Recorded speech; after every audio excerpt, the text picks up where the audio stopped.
ॐ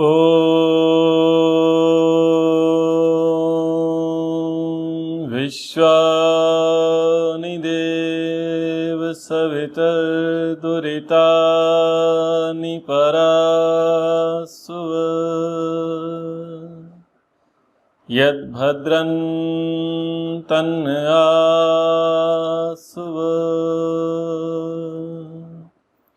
यद्भद्रं तन्नयासुव।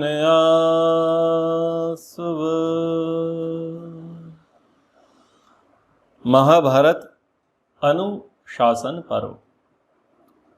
व्रत और उपवास के विषय में आज हम चर्चा करेंगे।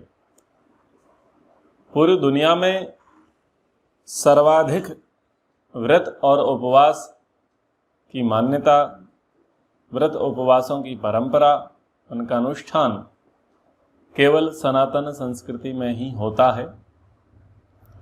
परंतु इतिहास से दूर रह करके, वेद विद्या से विमुख होकर के लोग संप्रदायवाद की आंधी में कहीं खो से गए और मन माने व्रत और उपवास उन्होंने आरंभ कर दिए। भारत में अगर हम बहुत बड़ा प्रतिशत लेकर के जाएं तो 90% से अधिक जो व्रत और उपवास किए जाते हैं वो निरर्थक हैं, जिनका कोई शास्त्रीय विधान नहीं है। बस लोग देखा देखी भेड़ चाल में और उन व्रतों को, उन उपवासों को वो करते जाते हैं। ना ही वो ये देखते कि क्या हमारे धर्मशास्त्रों में, प्राचीन इतिहास ग्रंथों में, वेदोक्त साहित्यों में उन व्रतों का, उन उपवासों का कोई विधान है या नहीं है। यदि है तो किस प्रकार से है और हम किस प्रकार से व्रत उपवास कर रहे हैं, उस पर कोई गवेषणा, कोई खोज नहीं करते। बस लोभ के और मोह के वशीभूत होकर के व्यक्ति व्रत और उपवास करने के लिए लग जाता है, देखा देखी करने लग जाता है। तो धर्म को जानना चाहिए, धर्म को समझना चाहिए। धर्म किस प्रकार से कहता है कि आपको कैसे व्रत और उपवास करने चाहिए, उसके लिए धर्मशास्त्र ही पढ़ने पड़ेंगे। तो प्रसंग चल रहा है, पितामह भीष्म जी से युधिष्ठिर प्रश्न पूछते हैं और युधिष्ठिर के प्रश्नों का उत्तर पितामह भीष्म देते हैं। व्रत और उपवास के संबंध में पितामह भीष्म से युधिष्ठिर प्रश्न करते हैं कि साधारण लोग जो उपवास को ही तप कहा करते हैं, उसके संबंध में आपका क्या विचार है। मैं ये जानना चाहता हूँ कि वास्तव में उपवास क्या है, किसे उपवास कहा जाता है। तो भीष्म जी कहते हैं, मासार्ध मासोपवासाद यत तपो मन्यते जनः आत्मतंत्रोपघाती यो न तपस्वी न धर्मविद। भीष्म जी कहते हैं कि जो लोग 15 दिन अथवा 1 मास तक उपवास करके उसे तपस्या मानते हैं, वे व्यर्थ ही अपने शरीर को कष्ट देते हैं। वास्तव में केवल उपवास करने वाले न तपस्वी हैं और न धर्मज्ञ हैं। कुछ लोग 1 दिन का व्रत रखते हैं, कुछ लोग 7 दिन का व्रत रखते हैं, कुछ लोग 9 दिन का व्रत रखते हैं, और यहाँ पर तो उन्होंने कह दिया 15 दिन और महीने भर। तो लोग 15-15 दिन और महीने भर उपवास करते हैं और उपवास करके क्या करते हैं, शरीर को कष्ट देते हैं। तो शरीर को इस प्रकार से कष्ट देना और दे करके जो लोग ये समझते हैं कि ये उनकी तपस्या है, ये उनका व्रत है, ये उनका उपवास है, तो ये सब ठीक नहीं है। इनको उन्होंने उपवास नहीं माना गया है और ऐसा करने वालों को धर्मज्ञ नहीं माना गया, यानी धर्म को जानने वाले नहीं माना गया है। अब भारत में अनेक प्रकार के व्रत उपवास प्रचलित ही हैं। अभी निर्जला एकादशी गया हुआ है, जून की भयंकर गर्मी होती है, उस समय भारत में लोग निर्जला एकादशी रखते हैं, यानी उस दिन जल भी नहीं पिएंगे। अब गर्मियों में जल नहीं पियोगे तो कब पियोगे? अगर ये तुम्हें करना ही है पानी का उपवास, तो सर्दियों में करो, गर्मियों में क्यों करते हो? अब गर्मियों में करोगे तो पित्त बिगड़ जाएगा, पेट में गर्मी बढ़ जाएगी और अनेक प्रकार का रोग की संभावना बनेगी, सिर दर्द हो सकता है और किसी का बीपी अप डाउन हो सकता है। तो ये भीषण स्थिति है, ये नहीं करने चाहिए। गर्मी क्या सर्दी में भी ना करो, पर बुद्धि लगाया करें। पर लोग करते हैं, मानते नहीं हैं। ऐसे ही लोग नंगे पैर घूमेंगे, जूते चप्पल नहीं पहनेंगे और कहेंगे कि 7 दिन तक हम व्रत करेंगे, 9 दिन तक हम व्रत करेंगे और हम कुछ भी नहीं पहनेंगे, ऐसे हम घूमते रहेंगे। फिर कुछ लोग यात्राएं करेंगे, लंबी लंबी पैदल यात्राएं करेंगे और मार्ग में भोजन आदि नहीं लेंगे और उसको वो क्या मानते हैं कि ये तपस्या है। और ऐसा करके क्या होगा, बोले हमारी कामनाएं पूर्ण होंगी और जिस देवता का हम व्रत कर रहे हैं कि वो देवता प्रसन्न हो जाएगा। तो ऐसी ऐसी मान्यताएं लोगों की रहती हैं।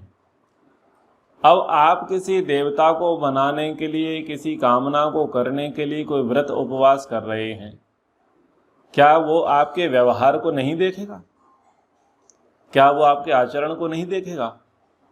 मतलब व्यक्ति ये चाहता है कि हमारे आचरण पर बात ना आए, हमारे व्यवहार पर बात ना आए, हम अपने आप को सुधारें नहीं, बस हमारा इतने मात्र से काम चल रहा है। व्यक्ति पतली गली से निकलना चाहता है और सामने वाले को लुभाना चाहता है, मनाना चाहता है। तो ऐसे देखो लोग बड़े छली हैं, ठीक है। और ये बात तो सैद्धांतिक है ही कि वो गलत जगह पर अपनी चिट्ठी लिख रहे हैं। चिट्ठी उन्होंने ठीक लिखी है, प्रार्थना उनकी ठीक है, लेकिन उनका एड्रेस गलत है। क्योंकि जिसको वो देवता मान रहे हैं, जिसको उपास्य देव मान रहे हैं, उसकी पहले पर्याप्त गवेषणा तो करो, वो है भी या नहीं, उसकी सत्ता है भी या नहीं। कई देवी देवता जो है प्रत्येक वर्ष भारत में पैदा हो जाते हैं। ये संतोषी माता, ये वैभव लक्ष्मी और ये संकटा और ना जाने कौन कौन सी, अब साईं के भी व्रत आरंभ हो गए हैं। अनेक अनेक प्रकार के व्रत आरंभ हो गए हैं जिनका इतिहास से कोई लेना देना नहीं है। तो सनातन धर्मियों को इन मूर्खताओं से बचना चाहिए, इस पाखंड से, इस अंधविश्वास से बचना चाहिए। और तब ही बचेंगे जब वो धर्मशास्त्र अपने घरों में रखेंगे। तो यदि आप वास्तव में व्रत करना चाहते हैं, उपवास करना चाहते हैं, धर्म को समझना चाहते हैं, तो कृपया आप अपने घर में वेद रखिए। ऋग्वेद, यजुर्वेद, सामवेद, अथर्ववेद, इन वेदों को रखिए। आप अपने घरों में दर्शनों को रखिए, उपनिषदों को रखिए, आप महाभारत पुस्तक को रखिए, आप वाल्मीकि रामायण को रखिए, आप विशुद्ध मनुस्मृति पुस्तक रखिए, आप सत्यार्थ प्रकाश रखिए। ये उत्तम उत्तम ग्रंथ हैं जो आपको सत्य सत्य का बोध कराएंगे और आपके भ्रमों को दूर कर देंगे। आप जिस जंजाल, जिस प्रपंच में, जिन झंझावतों में पड़े हुए हैं, उससे आपकी मुक्ति हो जाएगी। पितामह भीष्म जी कहते हैं कि त्यागस्य च अपि संपत्ति ही शिष्यते तप उत्तमम सदोपवासी चा भवेद ब्रह्मचारी तथैव च। त्याग का संपादन ही सर्वश्रेष्ठ व्रत है। केवल भोजन छोड़ देना, नंगे पैर चलना, पानी छोड़ देना, ये कोई व्रत नहीं है, ये कोई उपवास नहीं है। व्यक्ति के जीवन में त्याग आना चाहिए। और यदि आप त्यागी हैं तो आप तपस्वी हैं, व्रतचारी हैं। तो व्रतचारी मनुष्य को सदा उपवास यानी व्रतपरायण होना चाहिए, व्रतपरायण होना चाहिए और ब्रह्मचारी होना चाहिए। मनुष्य स्यात् सदा विप्रो वेदांश्चैव सदा जपेत कुटुंबिको धर्म कामः सदा स्वप्नश्च मानवः। अब वो कह रहे हैं कि किस प्रकार से आपको व्रतचारी होना चाहिए, किस प्रकार से आपको उपवास करना चाहिए, व्रत नियमों का पालन करना चाहिए। तो क्रमशः कहते हैं कि ब्राह्मण को सदा वेदों का स्वाध्यायी और मुनि होना चाहिए। धर्म पालन की इच्छा से ही उसे स्त्री आदि कुटुंब का संग्रह करना चाहिए, विषय भोग की इच्छा से नहीं। और सदा उसको जागरूक रहना चाहिए। तो सबसे पहले ब्राह्मण के व्रतों को कहा, अमासासी सदा च स्यात् पवित्रम च सदा पठेत् ऋतवादी सदा च स्यात् नियतश्च सदा भवेत् भिगसासी सदा च स्यात् सदा चैव अतिथि प्रियः अमृतासी सदा च स्यात् पवित्री च सदा भवेत्। तो जो व्रतचारी मनुष्य है, जिसको व्रत धारण करने हैं, नियम पालन करने हैं, उपवास जिसे रहना है, तो वो क्या करे कि वह कभी मांस ना खाए। अमांसासी उसको होना चाहिए, कभी भी वो मांस का भक्षण ना करे। ये उसका व्रत होना चाहिए, ये उसका उपवास होना चाहिए। और दूसरा क्या होना चाहिए, जो मांसाहारी हैं, जो शराबी हैं, व्यसनी हैं, उनके यहाँ भोजन नहीं करना चाहिए। इसको कहेंगे व्रत। ना तो स्वयं जीवन में मांस आदि का भक्षण करे और ना ही जो मांस आदि का भक्षण करते हैं उनके यहाँ का अन्न जल वो ग्रहण करे। पवित्र भाव से सदा वेद का स्वाध्याय करे।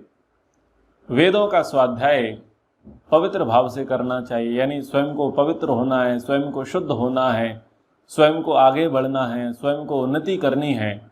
ऐसे भावों को आत्मसात करते हुए वेदों का स्वाध्याय करना चाहिए। खाना पूर्ति नहीं करना है कि बस हमने संकल्प लिया है कि पढ़ेंगे तो बस पढ़ते चले गए, लेकिन क्या पढ़ा वो याद नहीं है। बस बाद में बताया कि देखो हमने एक वेद पूरा कर दिया, एक पुस्तक पूरी कर दी, 2 पुस्तक पूरी कर दी, बस ये ढिंडोरा मात्र पीटना है, लेकिन क्या पढ़ा था वो स्मृति में नहीं है, वो याद नहीं है। तो इसका अर्थ क्या हुआ कि वो पवित्र भाव से नहीं पढ़ा गया है। तो जो भी स्वाध्याय करते हैं, जिस भी पुस्तक का स्वाध्याय करते हैं, वो पवित्र भाव से करना चाहिए, क्योंकि आप स्वाध्याय करें तो वो आपकी समझ में भी आना चाहिए। सदा सत्य भाषण करें और इंद्रियों को संयम में रखें। आप व्रत करना चाहते हैं तो सत्यवादी आप रहें और इंद्रियों को संयम में रखें। रूप के, रस के, शब्द के, स्पर्श के, गंध के ये जो विषय हैं, इन विषयों से अपनी इंद्रियों को सावधान रखें। अति सर्वत्र वर्जयेत, अति सदा बुरी रहती है। और उसे भिगसासी, अमृतासी, अतिथि प्रिय और सदा पवित्र रहना चाहिए। तो नए शब्द आपके सामने आए, भिगसासी, अमृतासी, अतिथि प्रिय, ये व्यक्ति को होना चाहिए। तो युधिष्ठिर पूछते हैं कि ये कैसा होता है, ये भिगसासी क्या होता है, अमृतशासी क्या होता है, अतिथि प्रिय क्या होता है, गृहस्थ को किस प्रकार से इसका पालन करना चाहिए। तो उसके संबंध में पितामह भीष्म जी कहते हैं, अंतरा सायमासम च प्रातरासम च यो नरः सदोपवासे भवति यो न भुंक्ते अंतरा पुनः। अब भोजन जो लोग उपवास करते हैं उस उपवास के संबंध में यहाँ बता रहे हैं। केवल 15 दिन भूखे रहे और महीने भर भूखे रहे, लेकिन जीवन में कोई आत्म संयम नहीं था, मनोनियंत्रण नहीं था, वेदों का स्वाध्याय नहीं था, ठीक है, पवित्र भाव से उन कार्यों को नहीं किया गया, तो ये आपके लिए फलदायी नहीं है। आप वास्तविक आपके लिए उपवास क्या है, तो कह रहे हैं कि जो मनुष्य केवल प्रातः काल और सायंकाल ही भोजन करता है, बीच में कुछ नहीं खाता, उसे सदा उपवासी समझना चाहिए। सदा उपवासी यानी 2 समय भोजन करने वाला। जो बीच बीच में नहीं खाता वो सदा उपवासी है। अब लोग क्या करेंगे, ठूस ठूस करके खाएंगे, बिस्तर से तब उठेंगे जब उनको चाय बिस्किट कुछ नाश्ता मिल जाएगा, फिर ब्रश करेंगे, ब्रश करने के बाद फिर खाएंगे, फिर स्नान के बाद फिर खाएंगे, जाते समय खाएंगे, आते समय खाएंगे। कुछ लोग तो ऐसे ऐसे हैं कि दिन भर में 10 बार खा लेते हैं। कुछ को डॉक्टर ऐसा ज्ञान देते हैं कि आपको हर 2 घंटे में खाना चाहिए। और कुछ कुछ बिरादरियां जिन्हें कहें, जातियां, थोड़ी देर के लिए हम शब्द का प्रयोग कर लेते हैं जाति शब्द का, तो उनमें ये परंपरा है कि वो खाते ही रहेंगे और उनका लक्षण ये है कि बड़े गोरे होंगे मोटे ताजे होंगे, लंबे चौड़े होंगे, और वो लोग व्यापारी होंगे। खड़े खड़े खाने का उनके यहाँ प्रचलन होगा। खाना खाने के बाद वो चाय कॉफ़ी कोल्ड ड्रिंक्स लेंगे, ऐसे ऐसे होंगे वो लोग। ठीक है, तो अब क्या करेंगे ऐसे लोग? अब ऐसे लोगों को बोला जाएगा, डॉक्टर बोलेगा कि नहीं भाई, अब आपके लिए भोजन निषेध है, आप लौकी यानी दूधी की सब्जी खाओ और मात्र एक रोटी, खिचला पापड़ के बराबर की एक रोटी खाओ, और अब आप करेले का जूस पियो, और आप सब्जियों का जूस पियो। अब आप भोजन नहीं कर सकते, आप ऑयली नहीं खा सकते, आप स्पाइसी नहीं खा सकते, आप बाहर के भोजन को निषेध करें, स्वास्थ्य पर ध्यान दें। और फिर व्यक्ति सोचेगा, वाह बड़ी परेशानी है, पहले तो कितना कितना खाता था लेकिन अब खा नहीं पा रहा हूँ। तो परिणाम, ताप, संस्कार, दुख सबसे ज़्यादा उन पर आ जाते हैं। वो लोग सिद्धासन, पद्मासन, सुखासन लगा करके नहीं बैठ पाते हैं, ना भोजन करते समय बैठ पाते हैं, ना हवन करते समय बैठ पाते हैं। जो लोग बार बार खाते रहते हैं उन लोगों की ऐसी बातें हैं। तो वास्तविक व्रत क्या है? वास्तविक उपवास ये है कि प्रातः सायं 2 समय भोजन करेंगे और बीच में नहीं खाएंगे। जो इस प्रकार का पालन करते हैं उनको सदा उपवासी कहा जाता है। अब गृहस्थ को ब्रह्मचारी कहा गया। महर्षि मनु जी ने भी मनुस्मृति में गृहस्थ को ब्रह्मचारी कहा है, और यहाँ महाभारत में भी गृहस्थ को ब्रह्मचारी कैसे होगा, गृहस्थ ब्रह्मचारी, उस संबंध में कहा, भार्यां गच्छन ब्रह्मचारी ऋतौ भवति चैवह ऋतवादी सदा च स्यात् दानशीलस्य मानवः। जो केवल ऋतु काल में ही अपनी पत्नी के साथ सहवास करता है वह ब्रह्मचारी माना जाता है, ऋतुदान करने वाला ब्रह्मचारी माना जाता है। अभक्षयनि वृथा मांस मांसासी भवत्युत दानम ददत पवित्री स्याद स्वप्नस्य दिवा स्वप्न। जो मांस नहीं खाता वह अमांसासी होता है, जो सदा दान देने वाला है वह सदा पवित्र माना जाता है, जो दिन में नहीं सोता वह सदा जागने वाला माना जाता है। तो अमांसासी कौन है? जो मांस नहीं खाता। सदा पवित्र कौन है? जो देने के स्वभाव वाला है, दान देता है। और जागृत कौन है? जो दिन में नहीं सोता वो जागृत है। भृत्या अतिथिषु यो भुंक्ते भुक्तवस्तु नरः सदा अमृतम केवलम भुंक्ते इति बुद्धि विद्धि युधिष्ठिर। अब गृहस्थ के लिए आगे कह रहे हैं कि जो सदा नौकर चाकरों और अतिथियों के भोजन कर लेने के पश्चात ही स्वयं भोजन करता है उसे अमृत भोजन करने वाला कहा गया है। अमृत भोजी। अमृत भोजन क्या है? सबको खिलाने के बाद जो खाए वो अमृत भोजन है। यज्ञ शेष भी इसी प्रकार से कहा जाता है। अभुक्तवत्सु नास्नाति ब्राह्मणेषु तु यो नरः अभोजनेन तेनास्य जिता स्वर्गो भवत्युत। जब तक ब्राह्मण भोजन ना कर लें तब तक जो अन्न ग्रहण नहीं करता वह मनुष्य अपने उस व्रत के द्वारा स्वर्ग लोक पर विजय पा लेता है। तो ये यहाँ पर परिस्थिति है कि आपने कुछ कार्य किया है, आपने किसी ब्राह्मण को निमंत्रण दिया है, कुछ संस्कार आदि आप करवा रहे हैं, कुछ विशेष कार्यक्रम हैं और ब्राह्मण आपके यहाँ निमंत्रित हैं। तो ब्राह्मणों के भोजन कर लेने के बाद जो भोजन करता है उसे स्वर्ग सुख मिलता है। यानी एक नियम बता दिया है कि आपने जिनको पहले बुलाया है उन्हें पहले खिलाओ। पर लोग क्या कहते हैं कि नहीं, हम भूखे नहीं रह सकते, जिसको आना है जब आए, जिसको जब खाना है तब खाए, लेकिन हम तो अभी खाएंगे, हमें भूख लगी है। तो वो तो आप डेली कर सकते हैं, परंतु नियम होता है, व्रत होते हैं, उपवास होते हैं, उनका पालन करना चाहिए और खिलाने के बाद ही खाना चाहिए जब कोई आ जाए। देवेभ्यश्च पितृभ्यश्च संसृतेभ्यश्च तथैव च अवशिष्टानि यो भुंक्ते तम आहुर्व्यगशासिनम। जो विद्वानों, पितरों, वृद्धजनों और आश्रितों को भोजन कराने के पश्चात बचे हुए अन्न का ही स्वयं भोजन करता है उसे भिगशासी कहते हैं। हमारे भारत के जो ग्राम हैं उन ग्रामों में ये परंपरा चलती है, शहरों में अब ये कितनी परंपरा चलती है पता नहीं है, क्योंकि शहरों में लोग पढ़े लिखे ज़्यादा हो गए हैं। शहरों में लोगों की दिनचर्याएं थोड़ी विचित्र हो गई हैं। धन उनका प्रमुख रहता है और उनका शेड्यूल, उनकी दिनचर्या बड़ी अस्त व्यस्त रहती है, नौकरी धंधे व्यापार के कारण आदि आदि। तो इसलिए सब कुछ उनका अस्त व्यस्त रहता है। तो परंपरा यही रहती है कि पहले खिलाओ उसके बाद खाओ। कभी कभी क्या होता है कि आपको पता लगे कि 1 घंटे बाद कोई व्यक्ति आने वाला है, 2 घंटे बाद कोई व्यक्ति आने वाला है, वो आपका परिचित है या अपरिचित है, अतिथि है, विद्वान है, ब्राह्मण है, जो भी हैं, संबंधी हैं। वो दोपहर का समय हो या सायं का समय हो और आपका भोजन का समय हो रहा हो, तो लोग क्या करेंगे? लोग ये करेंगे, बोले हमारा तो टाइम हो गया है, हम खा लेते हैं और वो जब आ जाएंगे तब हम उनको खिला देंगे।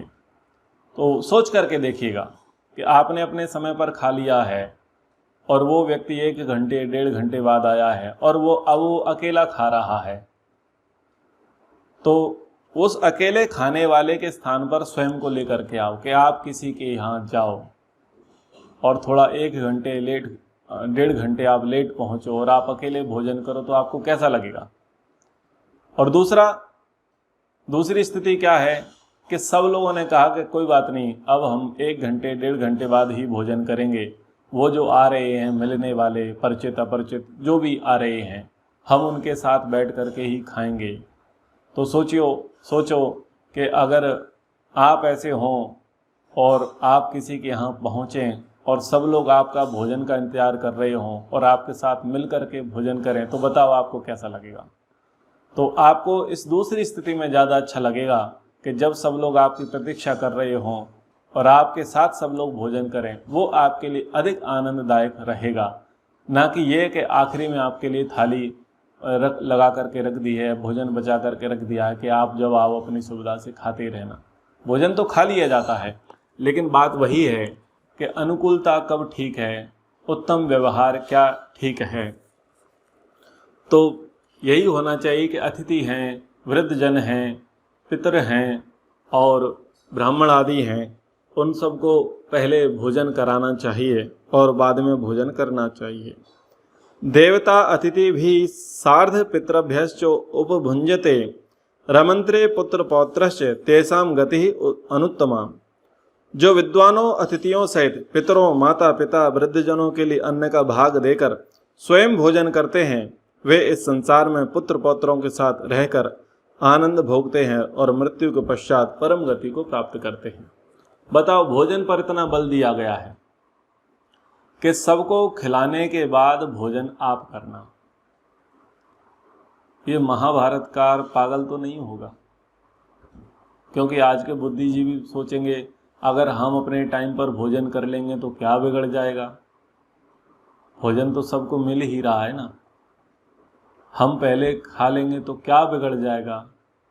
तो विचारणीय है, मनोविज्ञान छुपा रहता है। भोजन क्या करता है? एक रूपता लेकर के आता है, आपके अंदर समर्पण का भाव लेकर के आता है, आपके अंदर सत्कार का भाव लेकर के आता है, आपके अंदर संवेदनशीलता लेकर के आता है, एक ठहराव लेकर के आता है। धीरज को बढ़ाने वाला ये कार्य होता है कि आप बनाओ और पहले सबको खिलाओ, बना करके सबको खिलाओ और खिलाने के बाद स्वयं खाओ। उसका अलग ही आनंद है, अलग ही सुख है। और उसमें क्या होता है कि व्यक्ति को लगता है कि मैंने सबकी सेवा की है, मैंने अपने धर्म का निर्वाह किया है। संवेदनाएं वहाँ पर जुड़ी होती हैं और सत्कार की भावनाएं वहाँ पर जुड़ी होती हैं। लेकिन अगर अपना अपना चाहते रहेंगे तो वहाँ बिगाड़ आरंभ हो जाता है। संयुक्त परिवार ऐसे ही बनते हैं। संयुक्त परिवार की अवधारणा यही है कि पहले सबको खिलाए जाए और बाद में खाएं। इस भावना से संयुक्त परिवार रहते हैं और जहाँ पर अपना अपना बनाया और अपना अपना खाया, जिसका जब मर्जी आया तब खाया, ये फिर परिवार विघटन का संकेत रहता है। बड़ी गृहस्थी और छोटी गृहस्थी में परिवर्तित इन सब चीज़ों के कारण से हो जाती है। आगे कह रहे हैं, युधिष्ठिर पूछते हैं, ब्राह्मणेभ्यः प्रयक्षन्ति दानानि विविधानि च दात्र प्रति गृहीत त्रोर्तवे को विशेषा पितामह। हे पितामह, लोग ब्राह्मणों को नाना प्रकार की वस्तुएं दान देते हैं। मैं यह जानना चाहता हूँ कि दान देने और दान लेने वाले मनुष्य में क्या विशेषता है। तो देने और लेने की विशेषता भी समझनी चाहिए। तो भीष्म जी कहते हैं, साधोर्यः प्रतिगृह्यात् तथैव असाधुतो विद्विजः गुणवती अल्पदोषः स्याद् निर्गुणे तु निमज्जति। जो ब्राह्मण साधु हो, साधु का अर्थ होता है सदाचारी, और असाधु दुराचारी। तो जो ब्राह्मण साधु और असाधु पुरुष से दान लेता है, उनमें सद्गुणी पुरुष से दान लेना अल्पदोष है, किंतु दुराचारी से दान लेना पाप में डूब जाने के बराबर है। तो वैशेषिक दर्शन में भी ये विधि बताई गई है और महर्षि मनु जी ने भी इसको कहा है दान लेने और देने के संबंध में। महाभारत में भी अनेक स्थानों पर दान लेने और देने के संबंध को कहा है, और यहाँ पर ये इस प्रसंग में, गृहस्थियों के प्रसंग में ये श्लोक आया कि एक तरफ तो सद्गुणी व्यक्ति है और दूसरी तरफ है दुराचारी व्यक्ति। सद्गुणी व्यक्ति से आप दान लोगे तो आपको कोई विशेष दोष नहीं लगेगा, लेकिन यदि आप दुराचारी व्यक्ति से दान लेते हैं तो महादोष लगेगा, यानी पाप में डूब जाएगा। तो इसका ध्यान बड़ा रखना चाहिए। हमारे प्राचीन साहित्य इस बात का विशेष ध्यान देते आए हैं। राजा अश्वपति जी के यहाँ कुछ ब्राह्मण पहुँचे और देखा कि वहाँ पर यज्ञ हो रहा है। वो किसी कारणवश विलंब से वहाँ पधारे, विलंबता से पहुँचे तो वो यज्ञशाला के जो मंडप है उस मंडप के बाहर ही जाकर के खड़े हो गए, प्रवेश नहीं किया। अश्वपति जी आते हैं उनको लेने के लिए, परंतु ब्राह्मण पधारने में सकुचाते हैं। ब्राह्मण जब सकुचाते हैं तो राजा अश्वपति जी घोषणा करते हैं कि नाम स्तेनो जनपदे न कदर्यो न मद्यपाः। ये बहुत प्रसिद्ध वचन है। वो कहते हैं कि हे ब्राह्मण देवो, मेरे जनपद में कोई कंजूस नहीं है, कोई भी ऐसा गृहस्थी नहीं है जो बिना हवन किए भोजन करता हो, कोई शराबी नहीं है, कोई चोर नहीं है मेरे जनपद में। और जब मेरे राज्य में दुराचारी स्त्री नहीं है तो दुराचारी पुरुष भी कहाँ से होंगे। इसलिए आप निसंदेह आप मेरे इस यज्ञ में शामिल होइए और मुझे आशीर्वाद दीजिए। जो दक्षिणा भोजन आदि इनको जो पूर्व के ब्राह्मणों को दिया जाएगा वही आपको दिया जाएगा। तो वहाँ ब्राह्मण क्यों संकोच करते हैं कि कहीं ऐसा राजा, ये राजा जो है इसका धन कहीं अशुद्ध तो नहीं है, इसलिए वहाँ वो ब्राह्मण संकोच करते हैं। तो इस बात का सभी को ध्यान रखना चाहिए। प्रायः लोग दान लेने के लिए चले जाते हैं, देखते हैं कि मोटा सेठ है। अब इसमें मोटा सेठ का अर्थ ये गुजराती भाषा में मोटा शब्द का बड़ा अर्थ नहीं निकालना है। मोटा यानी बड़ा सेठ है, तो बड़ा सेठ है उसके पास चलते हैं, थोड़ा सा घी नमक मिर्ची लगाएंगे, थोड़ी प्रशंसा, थोड़ी सी चाटुकारिता करेंगे और बढ़िया सा दान लेकर के आएंगे। तो ऐसा बिल्कुल नहीं करना चाहिए, क्योंकि यदि कोई व्यक्ति दुराचारी है, जिसका धन अशुद्ध है, जिसका भोजन अशुद्ध है और जिसका कार्य अशुद्ध है, और वो व्यक्ति धार्मिक नहीं है, उस व्यक्ति से यदि दान लेंगे तो वो दान क्या करेगा, आपको डुबो देगा। इसलिए इस प्रकार के दानों से बचना चाहिए, बहुत दूर रहना चाहिए। अब दूसरी परिस्थिति आती है, फिर उस व्यक्ति को तो कभी दान करने का अवसर मिलेगा ही नहीं। काउंटर करेंगे ना, जब कोई ब्राह्मण योग्य विद्वान उसके यहाँ भोजन नहीं करेंगे, उसका दान नहीं लेंगे, तो उसकी तो बेचारे की सदगति होएगी ही नहीं, उसे तो पुण्य मिलेगा ही नहीं। तो फिर वो क्या करे, फिर वो अब आपके सनातन को छोड़ करके कन्वर्ट हो जाएगा अथवा नास्तिक हो जाएगा। तो उसके उद्धार के लिए कुछ तो करो, तो उपाय मैं बताता हूँ कि कुछ हम आपसे लेते हैं और कुछ आप हमसे लो। आप हमसे क्या लो? हम शाकाहारी हैं, ये शाकाहार आप हमसे ले लो। हम 1 नंबर की कमाई वाले हैं, बस ये 1 नंबर की कमाई वाले भाव आप ले लो। हम राष्ट्र धर्म को, समाज सुरक्षा को और धर्म को प्राथमिकता देते हैं, ये हमारे भाव हैं, ये हमारे गुण हैं, इन गुणों को तुम हमसे ले लो। क्या संकेत हुआ कि भाई बुराई छोड़ दो, हम तुम्हारा धन लेने के लिए तैयार हैं, हम तुम्हारा भोजन करने के लिए तैयार हैं, लेकिन पहले व्रत लो, पहले संकल्प लो कि आज के बाद मैं इन सब गड़बड़ घोटालों को बंद करूंगा, मांसाहार को बंद करूंगा, व्यसन को बंद करूंगा, व्यभिचार दोष को बंद करूंगा, और गलत तरीके से जो संपत्ति कमाई है आज के बाद अब ये कमाई मेरे घर में नहीं आएगी। संकल्प लो, आप संकल्प लो और हम भोजन करने के लिए तैयार हैं, हम आपका दान लेने के लिए तैयार हैं। तो पुरोहित क्या होता है? यजमान का हित करने वाला पुरोहित होता है। तो यजमान का हित हुआ नहीं और आपने अपना हित साध लिया, तो फिर पुरोहित नहीं है, फिर वो पुरोहित ना होकर के स्वहित है। इसलिए स्वहित को ध्यान में रख करके कभी भी यजमान के पास ना जाएं। यजमान के पास आप जा रहे हैं तो यजमान का कल्याण होना चाहिए, उसका भद्र होना चाहिए, उसकी उन्नति होनी चाहिए। और यदि ब्राह्मण के द्वारा यजमान की उन्नति नहीं होती, उसका कल्याण नहीं होता, तो इसका अर्थ यह है कि आप लूट रहे हो, आप लूट रहे हो। एक लुटेरा दूसरे लुटेरे को फिर लूट रहा है, फिर दोनों डूबेंगे, वो यजमान भी डूबेगा और ब्राह्मण भी डूबेगा। क्यों? जब आप उसे सिद्धांत नहीं बताओगे, सत्य मार्ग की राह नहीं दिखाओगे, तो वो तो पतन में गिरेगा ही। वो सोचेगा हमारे गुरुजी तो बड़े अच्छे हैं, ब्लैक मनी को वाइट करा देते हैं, ठीक है, और कितना ही पाप अत्याचार करते रहे, बाद में भागवत का पाठ करा देंगे। तो गुरुजी के पास तो टिकट है, परमिशन है, पारसमणि का पत्थर है, और ऐसी ऐसी चीज़ें हैं, वो तुरंत हमें शुद्ध कर देंगे, पवित्र कर देंगे। तो ऐसे फिर समाज में दुकानदारियां चल पड़ती हैं। तो भीष्म जी कितनी बढ़िया बात कह रहे हैं कि दुराचारी से दान लेने वाला पाप में डूब जाता है।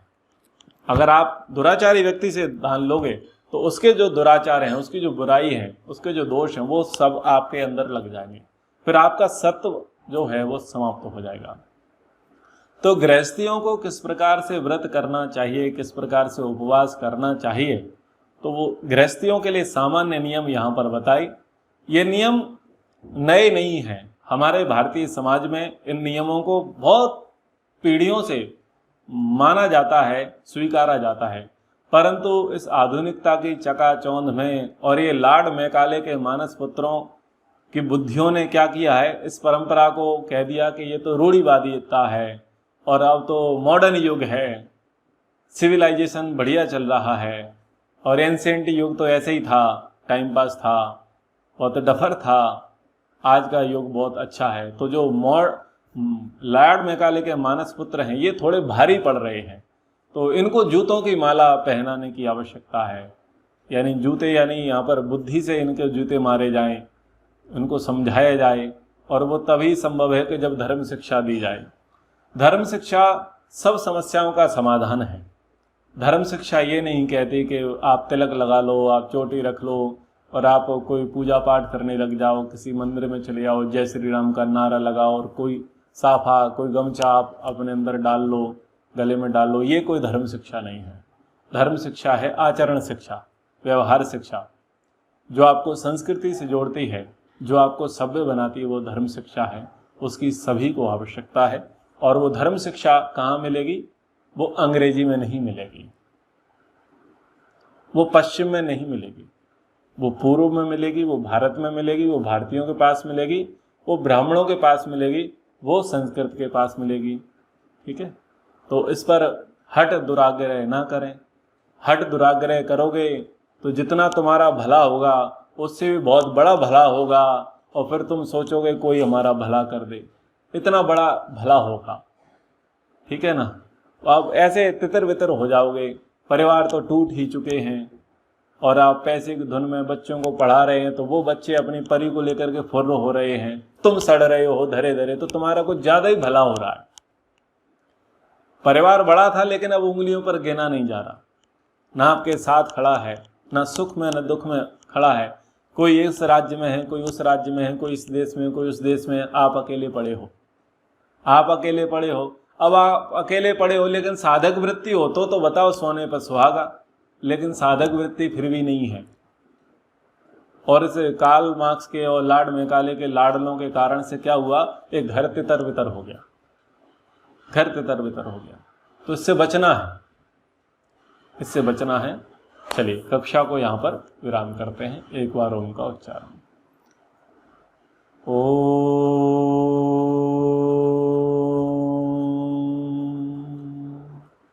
सर्वेभ्यो नमः। सभी को सादर नमस्ते।